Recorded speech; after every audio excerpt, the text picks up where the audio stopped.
보도록 하겠습니다. 갈라디아서 2장 16절에서 20절까지 말씀 우리 좀 길지만 함께 보도록 하겠습니다. 시작. 사람이 의롭게 되는 것은 율법의 행위로 말미암음이 아니요 오직 예수 그리스도를 믿음으로 말미암은 줄 알므로 우리도 그리스도 예수를 믿나니 이는 우리가 율법의 행위로서가 아니고 그리스도를 믿음으로써 의롭다함을 얻으려 함이라. 율법의 행위로서는 의롭다함을 얻을 육체가 없느니라. 만일 우리가 그리스도 안에서 의롭게 되려 하다가 죄인으로 드러나면 그리스도께서 죄를 짓게 하는 자냐? 결코 그럴 수 없느니라.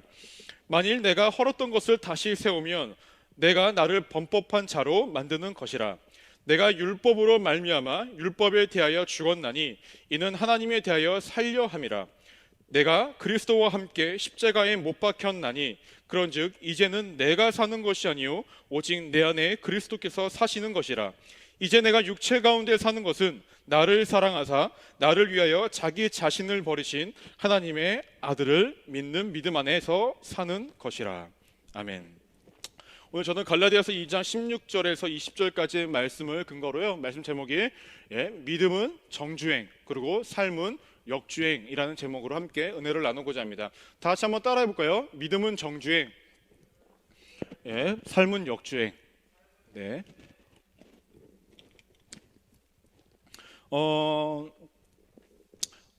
여러분 다음 주를 기대하십시오. 다음 주에는 우리가 현장에서 함께 예배를 드리실 수 있습니다.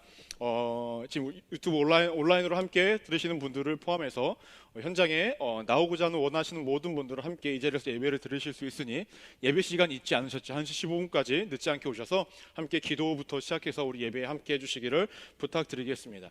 오늘은 갈라디아서 2장을 함께 나누고자 합니다. 지난번에 저희가 드린 그 책자를 지금 잘 적고 계시나요? 한 분이 잘 적고 계신다고 합니다. 아직 늦지 않았습니다. 아직 갈라디아서 2장밖에 안 했기 때문에요. 필사하는데 크게 어려움 없으시고 그 말씀을 한 주간 읽어보시면서 그것에 대해서 나에게 주시는 말씀도 한번 적어보시고 기도 제목들도 한번 적어보시길 부탁드리겠습니다. 그 다음 주에는 갈라디아서 3장이 시작이 되니까요. 돌아오는 주에도 3장을 한번 적어보시기를 부탁드립니다. 혹시 지난주 설교가 기억이 나시는 분 계십니까? 기억이 난다고 하시는 분도 분명히 계실 거예요. 그렇다고 한다면 한번 퀴즈를 한번 내보도록 하겠습니다. 지난주 한 분이 내지 말라고 이렇게 하시는데 지난주 오늘 이 퀴즈의 어떤 선물은 좀 저번보다는 좀 퀄리티가 올라갈게요. 재현 형제 보고 있다고 한다면 커피와 K 쿠폰으로 이렇게 함께 좀 같이 가주도록 하겠습니다. 지난주 말씀 제목을 한번 올려주시기를 부탁드립니다. 댓글로요 지난주 말씀 제목을 올려주시면 됩니다. 선착순으로 올라오는 거기 때문에요. 우리 집은 인터넷이 느리다, 난 3G 쓴다, 뭐 이런 말씀하지 마시고 선율 간사님이 제 것만 아닌가요? 현장은 안 돼요. 현장 몇 분 나와 현장은 안 되고요. 한빛 이렇게 올려주고 계신데 한번 보도록 하겠습니다. 얼마나 빨리 포기하는지 지금 2명밖에 안 올렸는데 우선 좀 이따 결과 발표는 하도록 하고요. 그러면 지난주 설교를 잠깐 우리 리뷰 한번 해보도록 하겠습니다. 지난주에는요 바울이 갈라디아 교회에 가서 이제 복음을 전파하기 위해서 가는데 원래 그 전에 복음을 전파했죠. 근데 당시 이제 상황이 좀 달랐습니다. 왜냐하면은 갈라디아 교회 사람들이 바른 복음을 믿었던 것이 아니라 다른 복음을 믿고 있었다라는 거죠. 이것이 무엇이냐? 믿음으로써 구원을 받는다고 바울은 열심히 가르쳐줬는데 바울이 갈라디아 교회를 떠난 이후에 어떠한 사람들이 와서 그들을 변질시킵니다. 무엇을 변질시키냐? 복음을 변질시켰다라는 거죠. 무엇이었냐면 믿음으로 구원을 받는 것이 아니라 할례나 기타 등등 율법을 지키는 것을 통하여서 구원을 받게 된다라고 이야기를 합니다. 때문에 바울은 갈라디아 교회 사람들에게 가서 너네가 지금 믿고 있는 것은 잘못된 것이다, 다른 복음이다 라고 이야기하면서 다시금 갈라디아 교회 사람들을 바로 잡고자 합니다. 근데 이때 마찰이 한 가지가 생겨요. 어떤 마찰이 생기냐면 당시에는 바울을 시기하고 질투하는 사람들이 분명히 있었습니다. 왜냐? 1차적으로 이방인들에게 복음을 전하는 것이 마음에 안 들었기 때문이고 너무나 구원을 쉽게 여겼기 때문에 바울 보고 이렇게 이야기를 한 거죠. 너의 어떠한 팔을 만들기 위해서 이렇게 쉽게 이방인들에게 전하는 것이 아니냐라고 이야기를 합니다. 때문에 바울은 그 사람들을 향해서 이렇게 얘기하죠. 내가 사도로서의 역할을 감당하는 것은 특정한 사람들을 통하여서, 어떠한 사람들을 통하여서 내가 사도로서의 사명을 감당하는 것이 아니라, 나는 예수 그리스도를 만남으로 통하여서, 예수 그리스도를 믿음으로 통하여서, 예수 그리스도께서 내게 계시함으로 통하여서 내가 사도의 역할을 감당하고 있기 때문에 나의 사역은 잘못된 것이 아니다. 내가 전하는 복음은 결코 변질되거나 잘못된 것이 아니라, 내가 전하는 이 복음, 믿음으로서만 구원을 받는다라는 이 복음은 참된 복음이다라는 것이 지난 갈라디아서 1장에 나타났던 그 말씀이었습니다. 그럼 오늘 말씀은 무엇이냐? 지난주에 이어서요, 바울이 자신이 전하는 복음은 절대 잘못된 것이 아님을 다시금 명확하게 이야기합니다. 또한 자신이 이렇게 사도로서의 사명을 감당하는 것도 결코 틀리지 않았다는 것을 이어서 말씀하고 있습니다. 그럼 우리 1절부터 차례대로 한번 보도록 하겠습니다. 1절을 보시면 이렇게 언급됩니다. 내가 바나바와 함께 디도를 데리고 다시 예루살렘으로 올라갔더니 라고 이야기를 합니다. 그래서 바나바는 바울이 예수님을 믿고자 회심했을 때에 그가 정말 기독교인으로서, 크리스찬으로서 살아가는 데에 도와줬던 사람이에요. 왜냐? 당시에 바울이 다시금 예수님을 만남으로 통하여서 이방인들을 향해 복음을 전달하고자 열심히 노력을 했는데 사람들은 바울을 믿지 않았습니다. 왜냐? 저 사람은 변한 것이 아니라 잠깐 변한 것처럼 보여서 많은 사람들을, 그리스도인들을 핍박할 거야, 힘들게 할 거야 라는 말들을 했기 때문에 그 사람을 변호했던 사람이 누구였냐? 바나바였다라는 거예요.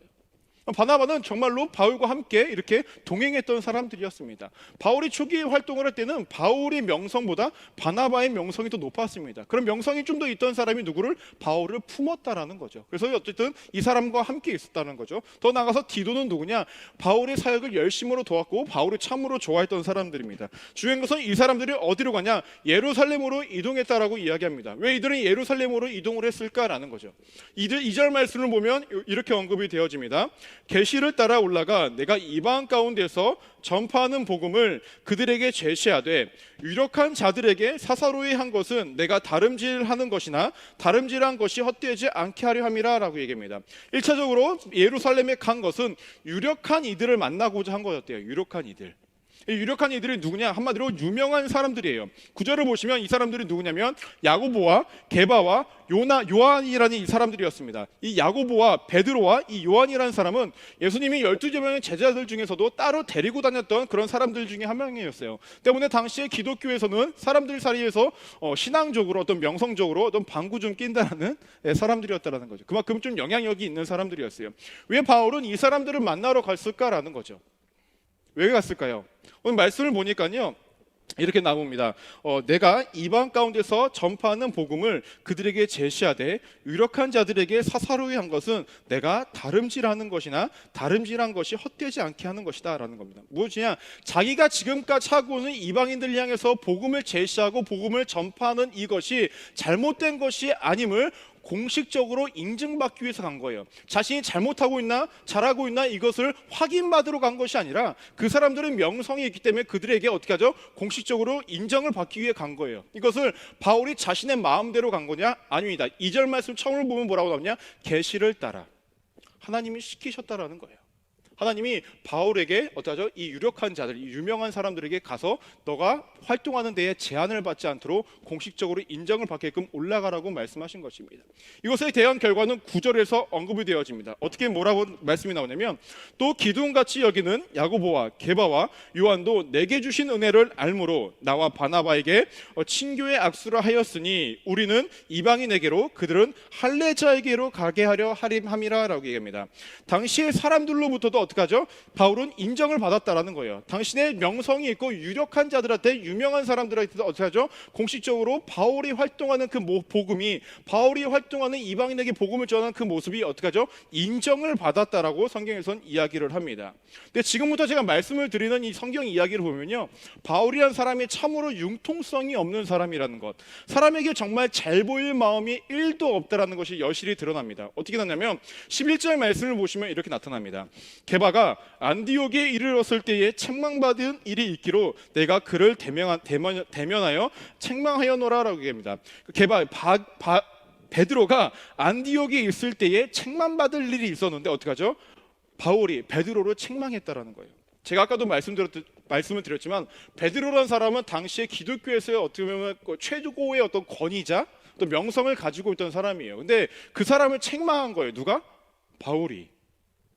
그러니까 지금으로 따지자면 우리 교단으로 봤을 때는 이영훈 목사님을 누가 저 같은 사람이 이렇게 책망을 한 거나 다름이 없는 거예요. 저는 너무 낫나요?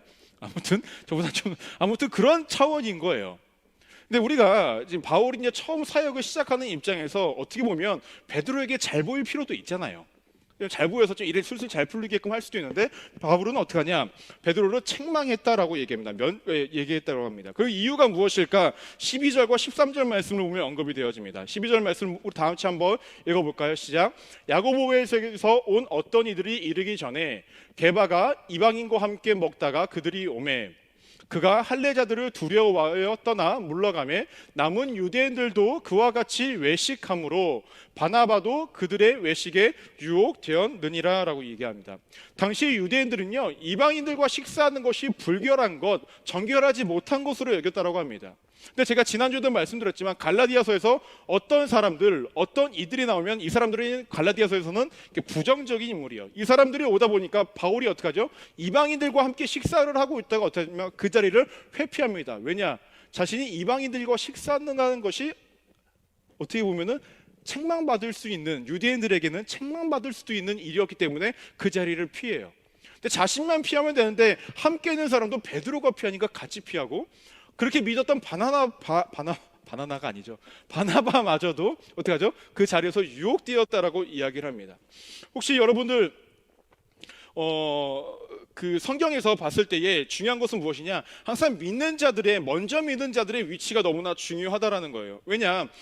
그 사람들을 통해서 많은 사람들이 영향을 받는다라는 거죠. 때문에 베드로의 그 태도를 통해서 주변에 있던 사람들과 바나바의 어떤 그 모습이 어떻게 유혹되어진 모습이 드러났습니다.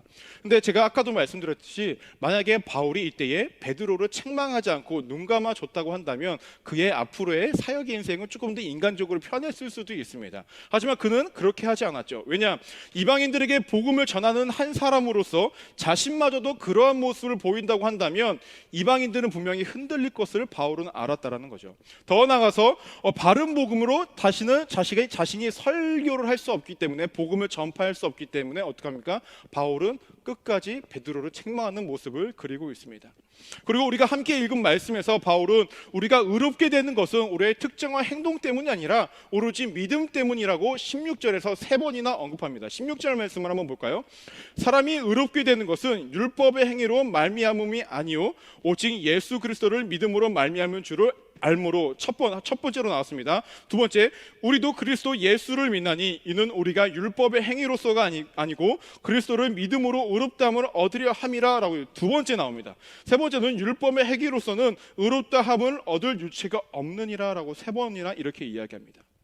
그러면서 바울이 이야기한 것은 자신이 그동안의 나의 삶은 율법에 대하여서 살아왔지만 이제는 진정으로 하나님을 통하여서 하나님에 대하여서 살고자 말한다라고 이렇게 복음을 전한다라고 이야기하면서 우리가 잘 알고 있는 20절 말씀을 언급합니다. 20절 말씀 다 같이 한번 읽어볼까요? 내가 그리스도와 함께 십자가에 못 박혔나니 그런즉 이제는 내가 사는 것이 아니요 오직 내 안에 그리스도께서 사시는 것이라. 이제 내가 육체 가운데 사는 것은 나를 사랑하사 나를 위하여 자기 자신을 버리신 하나님의 아들을 믿는 믿음 안에서 사는 것이라. 제가 이 설교 본문을 읽으면서 예전에 제가 어렸을 때 성가대를 했었는데요. 그때 불렀던 찬양이 있어요. 최덕신이라고 혹시 아시나요? 모를 줄 알았어요. 되게 오래되신 분이고 끝이 그렇게 깔끔하신 분이 아니어가지고. 근데 그분의 그 찬양 중에 하나가 이겼어요. 내가 그리스도와 함께라는 찬양인데 이런 찬양입니다. 내가 그리스도와 함께 십자가에 못 박혔으니 이제 내가 산 것 아니요 내가 그리스도와 함께 십자가에 못 박혔으니 내 안에 주님께서 사신 것이라. 첫음을 너무 높게 잡았어요. 아무튼 이런 찬양이 있었어요. 너무나 좋은데 악보를 찾아보니까 악보가 N사에서도 안 나오더라고요. 네, 이미지로 찾아봤는데 없어가지고 안 했는데 아무튼 이런 차장이 있습니다. 아무튼 오늘 이러한 어떤 스토리 내에서 우리가 두 가지를 좀 나누고자 합니다. 먼저는요, 첫 번째로는 신앙은 정주행해야 된다라는 거예요. 여러분, 바울이라는 사람은 어떤 사람이었습니까? 예수 그리스도를 경험하기 전에는요, 자신이 의지하고 믿고 있던, 자신이 지키고자 노력했던 율법을 지키기 위해 가진 방법을 다하면서 열심히 살았습니다. 더 나아가서 사도행전 7장과 8장을 보시면요, 사람들을 무지하게나 핍박하고 무지하게 괴롭혔던 사람들이고 그리스도인들이 죽어나가는 것에 대해서 당연하게 여겼던 사람들이었습니다. 한마디로 그의 삶에는 열정은 있었지만 그 열정이 잘못된 방향으로 흘렀었기 때문에 그는 어떡하죠? 많은 사람들에게 핍박을 가한 사람이었다는 거죠. 이 사람이 예수 그리스도를 만나게 되니 어떻게 됩니까? 그의 열심은 고스란히 남아있되 그의 신앙의 방향성이 바뀌었습니다. 어떻게 합니까? 이방인들에게 복음을 전하기 위해 부단히도 노력한 사람으로 바뀌었다라는 것입니다.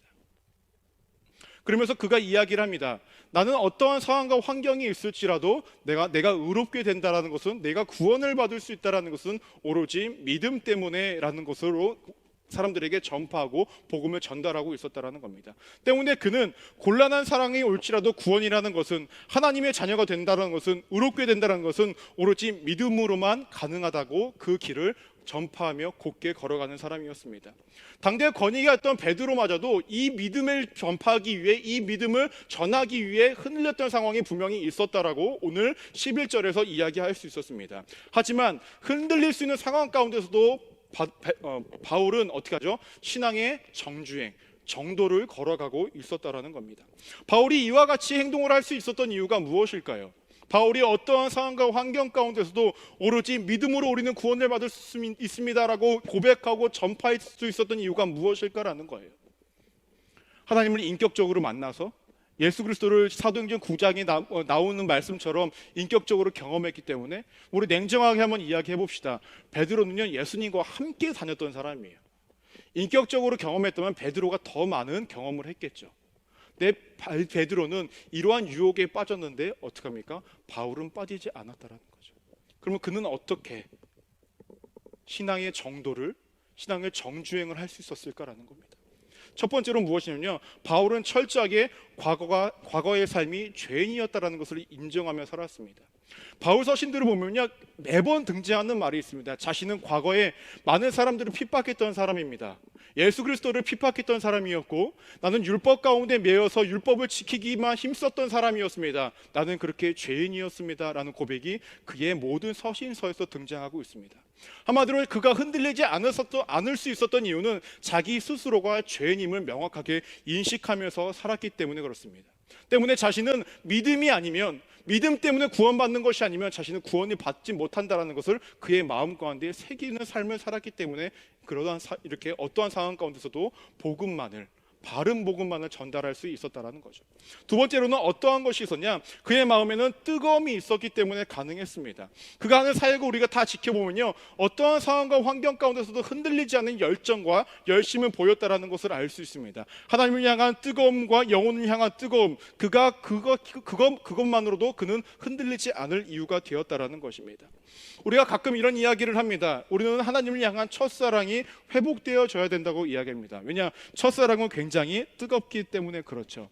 여러분 다 첫사랑이 있으시죠? 지난주에 이렇게 제가 막 이렇게 한 분, 두 분, 세 분, 네 분 하니까 장로회실에서 이제 설교를 보시다가 좀 청년부 누가 앉아 있어요? 막 이러셨대요. 그래서 네, 아무도 없죠.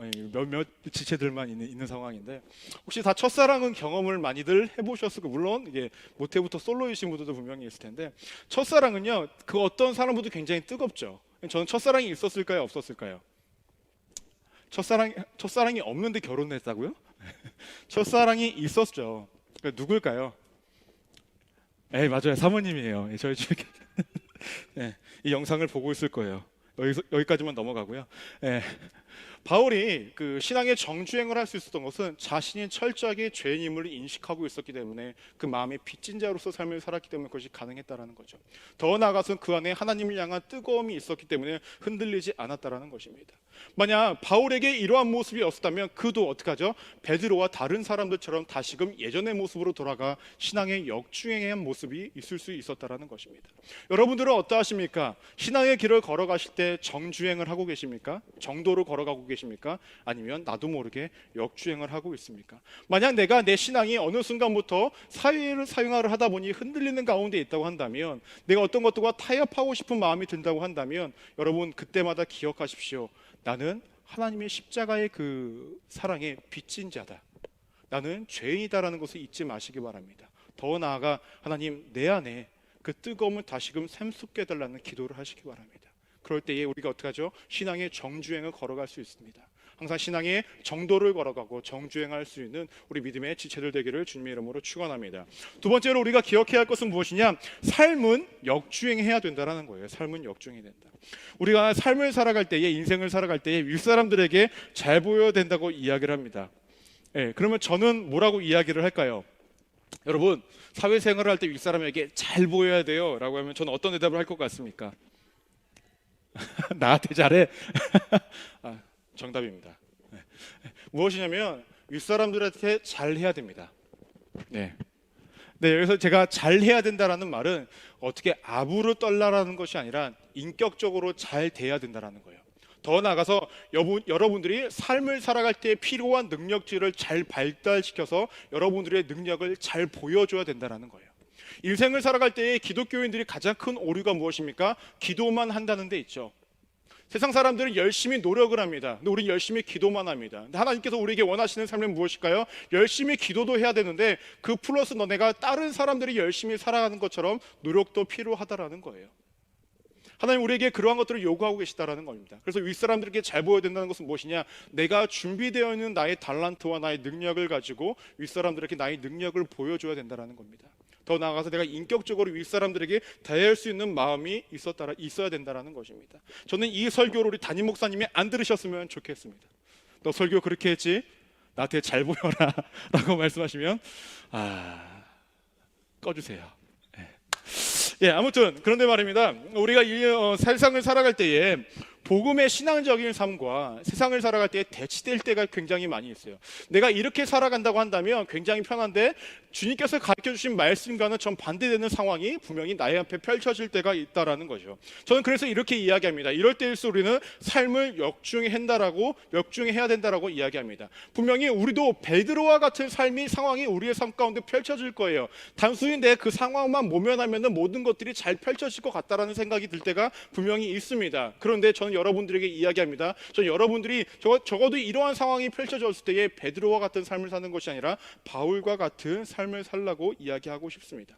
분명 우리가 바울과 같이 삶을 역주행하는 것은 쉽지 않습니다. 물론 그렇습니다. 바울은 쉬웠을까라는 거죠. 그렇지 않았다라는 거예요. 왜 바울이 쉽지 않았냐?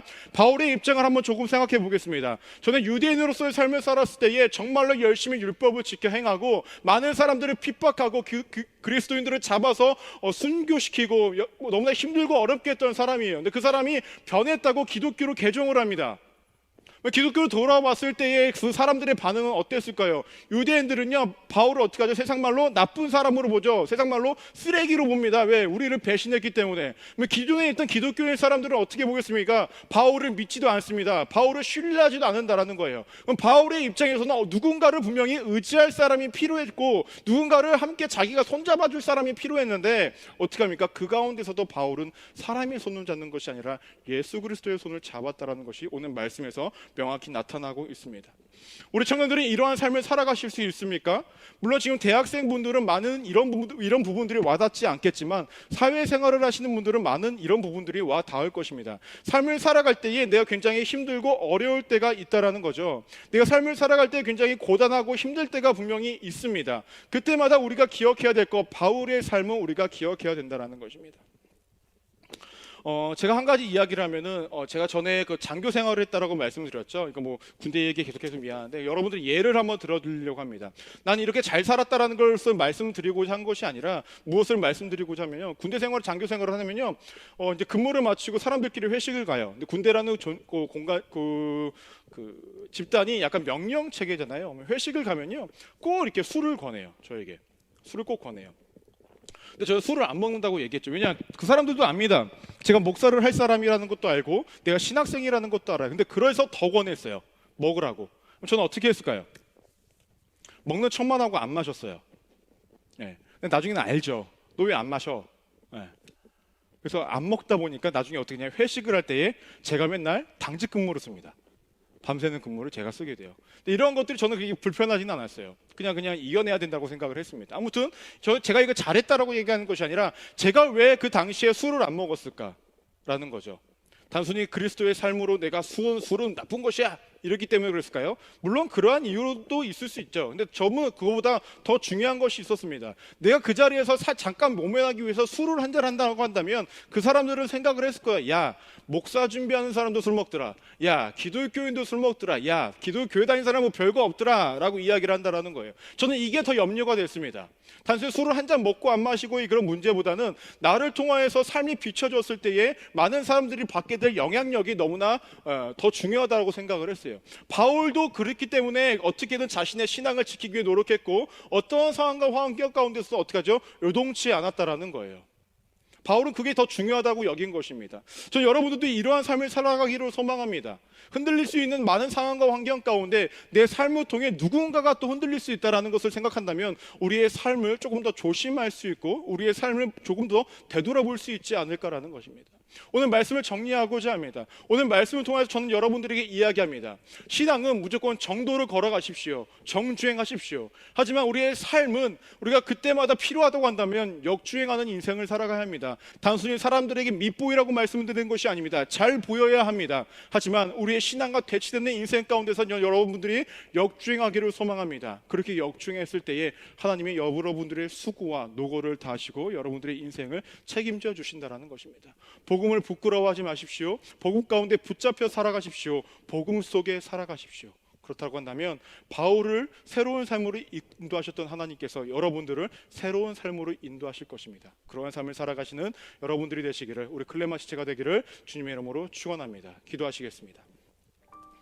하나님, 우리 지체들 흔들리지 않기를 소망합니다. 주만을 바라보기를 소망합니다. 날마다 주의 은혜 속에 살아가기를 소망합니다. 하나님께서 함께하여 주시사 우리 지체들 어떠한 상황과 환경 가운데서도 신앙은 정도로 걸어갈 수 있도록 도와주시고, 신앙과 대치되어지는 일상이 내 삶에 펼쳐졌다고 한다면 그 대치되는 일상 가운데 역주행할 수 있는 힘과 능력과 담대함을 허락하여 주옵소서. 그렇게 인도하시고 역사하실 하나님께 감사드리며 살아계신 예수 그리스도 이름으로 간절히 기도드립니다. 아멘.